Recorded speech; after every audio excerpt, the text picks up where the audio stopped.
में अपनी पार्टी व मूवमेंट को फिर से आगे बढ़ाना है तथा आगे चलकर सत्ता में भी जरूर आना है। तभी फिर यहाँ गरीब, असहाय, दुखी, पीड़ित व कमजोर वर्गों के लोगों का सही से भला हो सकता है। और अब तो इनके प्रति जातिवादी मानसिकता रखने वाली पार्टियों के साथ साथ जातिवादी मीडिया भी, जिसमें सोशल मीडिया भी शामिल है, ये भी नहीं चाहता है कि यहाँ के खासकर गरीब, दबे कुचले, गरीब व लाचार लोग बाबा साहब की मूवमेंट के मुताबिक चलकर सत्ता की मास्टर चाबी खुद अपने हाथों में है और उसके लिए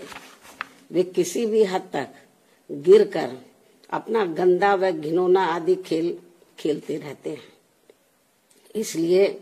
यूपी का वर्तमान चुनाव परिणाम बीएसपी के करोड़ों लोगों की रात दिन की कड़ी तन मन धन की मेहनत का ये वाजिब फल कतई नहीं है। फिर भी बाबा साहब के अनुयायी पार्टी होने के नाते इस पार्टी के लोगों को अपनी हिम्मत कतई नहीं हारना है, बल्कि पत्थर काटकर रास्ता बनाने का अपना प्रयास व संघर्ष हर हाल में आजीवन जारी रखना है। जबकि ऐसे खराब राजनीतिक हालात बीजेपी ने भी देखे हैं, जब आजादी के बाद से काफी लंबे समय तक देश में राज करने का मौका यहाँ की जनता ने इनको नहीं दिया था, बल्कि यूपी में भी सन 2017 से पहले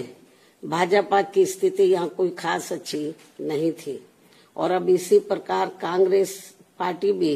लगभग उसी हालत से गुजर रही है जिस खराब हालत से पहले भाजपा गुजर चुकी है। इसलिए कल आए चुनाव परिणाम आगे के लिए सबक, जिसके परिप्रेक्ष्य में यहाँ मैं ये कहना जरूरी समझती हूँ कि चुनाव में पूरे यूपी से मिले फीडबैक के मुताबिक जातिवादी मीडिया अपनी अनवरत गंदी साजिशों, प्रायोजित मैनेज किया हुआ सर्वे आदि कार्यक्रमों एवं लगातार नेगेटिव प्रचार के माध्यम से खासकर मुस्लिम समाज व भाजपा विरोधी हिंदू समाज के लोगों को भी गुमराह करने में ये प्रचारित करके काफी हद तक सफल साबित हुआ है कि बीएसपी भाजपा की बी टीम है तथा ये पार्टी सपा के मुकाबले में कम मजबूती से चुनाव लड़ रही है। ये खूब इन्होंने प्रचार किया, जबकि सच्चाई इसके विपरीत है, बिल्कुल उलट है। क्योंकि भाजपा से बसपा की लड़ाई राजनीतिक के साथ साथ सिद्धांतिक व चुनावी भी थी, लेकिन मीडिया द्वारा इस प्रकार के लगातार दुष्प्रचार आदि किए जाने के कारण भाजपा के अति आक्रामक मुस्लिम विरोधी चुनाव प्रचार से मुस्लिम समाज ने एक तरफा तौर पर सपा को ही अपना वोट दे दिया तथा इससे फिर बाकी भाजपा विरोधी हिंदू लोग भी बसपा में नहीं आए। और यदि ये सभी लोग इससे ये स्पष्ट है कि मुस्लिम समाज का वोट यदि दलित समाज के साथ मिल जाता, जैसा कि बंगाल के चुनाव में टीएमसी के साथ मिलकर भाजपा को धराशायी करने का चमत्कार परिणाम दिया था, तो फिर वैसे ही परिणाम यहाँ भी दोहराए जा सकते थे। साथ ही ये लोग हमेशा इस तथ्य को ऐन वक्त पर भूल जाते हैं कि केवल बीएसपी ही यूपी में भाजपा को सत्ता में आने से रोक सकती है, सपा नहीं। इनकी इसी गलत सोच का ही ये नतीजा है कि भाजपा फिर से सत्ता में वापस यहाँ आ गई है। और यदि यूपी में तिकोना संघर्ष हुआ होता, जिसकी पूरी संभावना भी थी, तो तब यहाँ यूपी के परिणाम बीएसपी की अपेक्षा के मुताबिक आते तथा फिर भाजपा को सत्ता में आने से रोक लिया जाता। अर्थात कुल मिलाकर मुस्लिम समाज बीएसपी के साथ तो लगा रहा, किंतु इनका पूरा वोट समाजवादी पार्टी की तरफ शिफ्ट कर गया और इनके इस गलत फैसले से बीएसपी को बड़ा भारी नुकसान ये हुआ कि बीएसपी समर्थक अपर कास्ट व ओबीसी समाज की विभिन्न जातियों में भी ये डर फैल गया कि सपा के सत्ता में आने से दोबारा यहाँ जंगल राज आ जाएगा और फिर ये लोग भी भाजपा की तरफ चले जाएंगे। इस प्रकार से भाजपा को हराने के लिए मुस्लिम समाज ने बार बार आजमाई हुई पार्टी बीएसपी से ज्यादा सपा पर भरोसा करने की बड़ी भारी भूल की है, जिसकी सजा बीएसपी को मिली है। यह काफी कड़वी व सीख लेने वाली भी है। जिसकी सजा बीएसपी को मिली है कि हमने पे भरोसा किया, जिसकी सजा बीएसपी को मिली है वह काफी कड़वी व सीख लेने वाली भी है।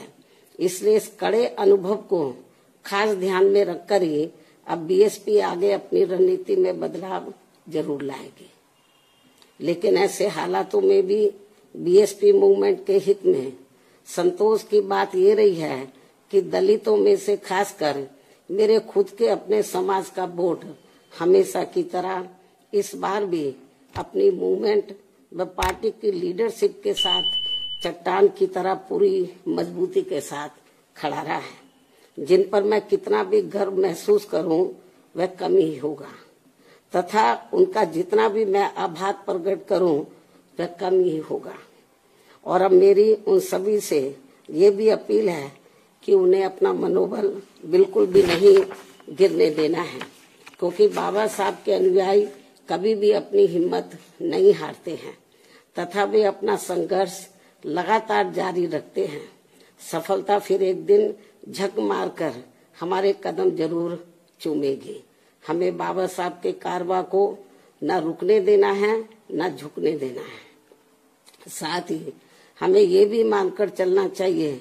कि अब बुरा वक्त खत्म होने वाला है, क्योंकि पूरा खून पसीना बहाने के बावजूद भी जो यूपी का इस बार परिणाम आया है तो उससे बुरा और क्या हो सकता है। अर्थात पार्टी के लोगों को निराश व हताश कतई नहीं होना है और अपने स्वाभिमान व मूवमेंट की सफलता के लिए पहले की तरह ही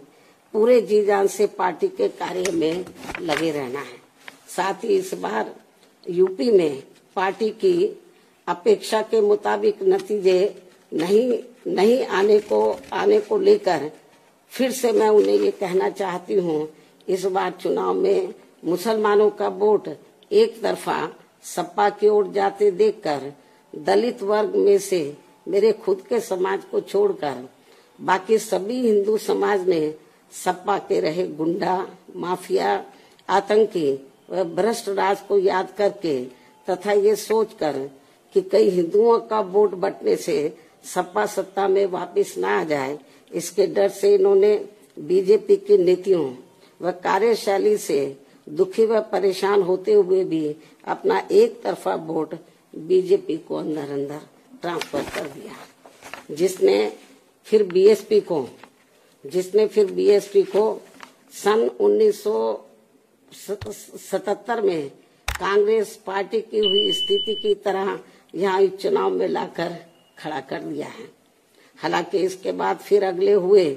चुनाव में कांग्रेस पार्टी पूर्व की तरह यूपी सहित देश के अन्य राज्यों में भी पुनः सत्ता में वापस आ गई थी। कहने का तात्पर्य ये है कि राजनीति में कभी कभी वर्तमान की तरह ऐसे उतार चढ़ाव भी आते हैं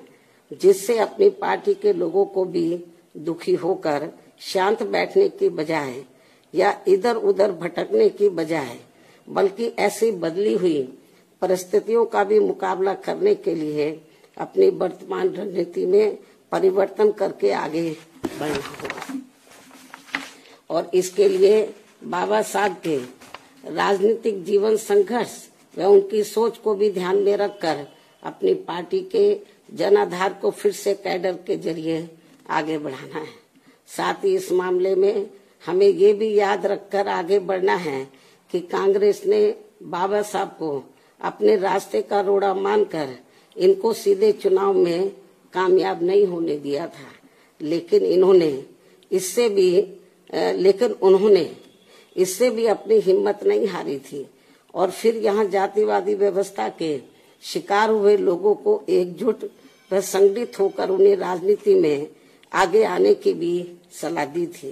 ताकि फिर वे सत्ता के जरिए अपना खुद का विकास व उत्थान आदि कर सके, जैसा कि हमने यूपी में 4 बार करके दिखाया भी है। साथ ही उन्होंने उस समय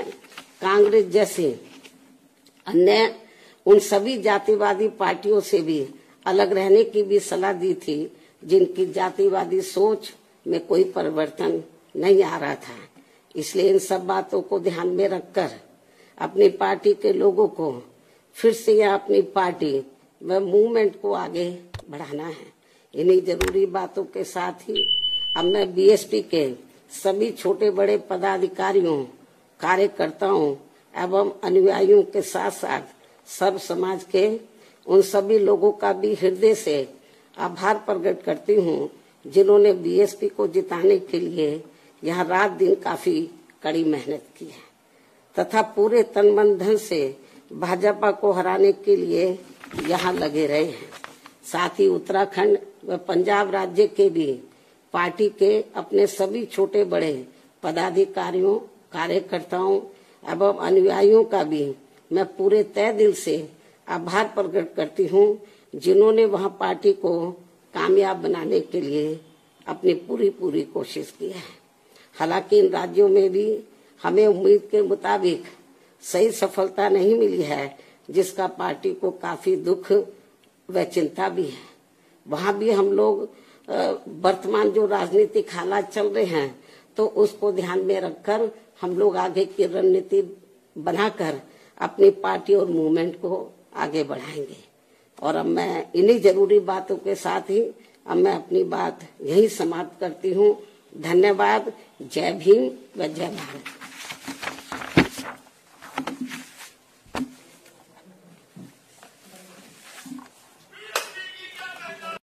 मेरा चैनल, आपका चैनल, समाज का चैनल, देश का चैनल NV News 24/7 को आप लाइक करें, सब्सक्राइब करें और ज्यादा से ज्यादा इसकी वीडियो को शेयर करें, ताकि हर खबर को मैं आप तक आसानी से पहुंचा सकूं।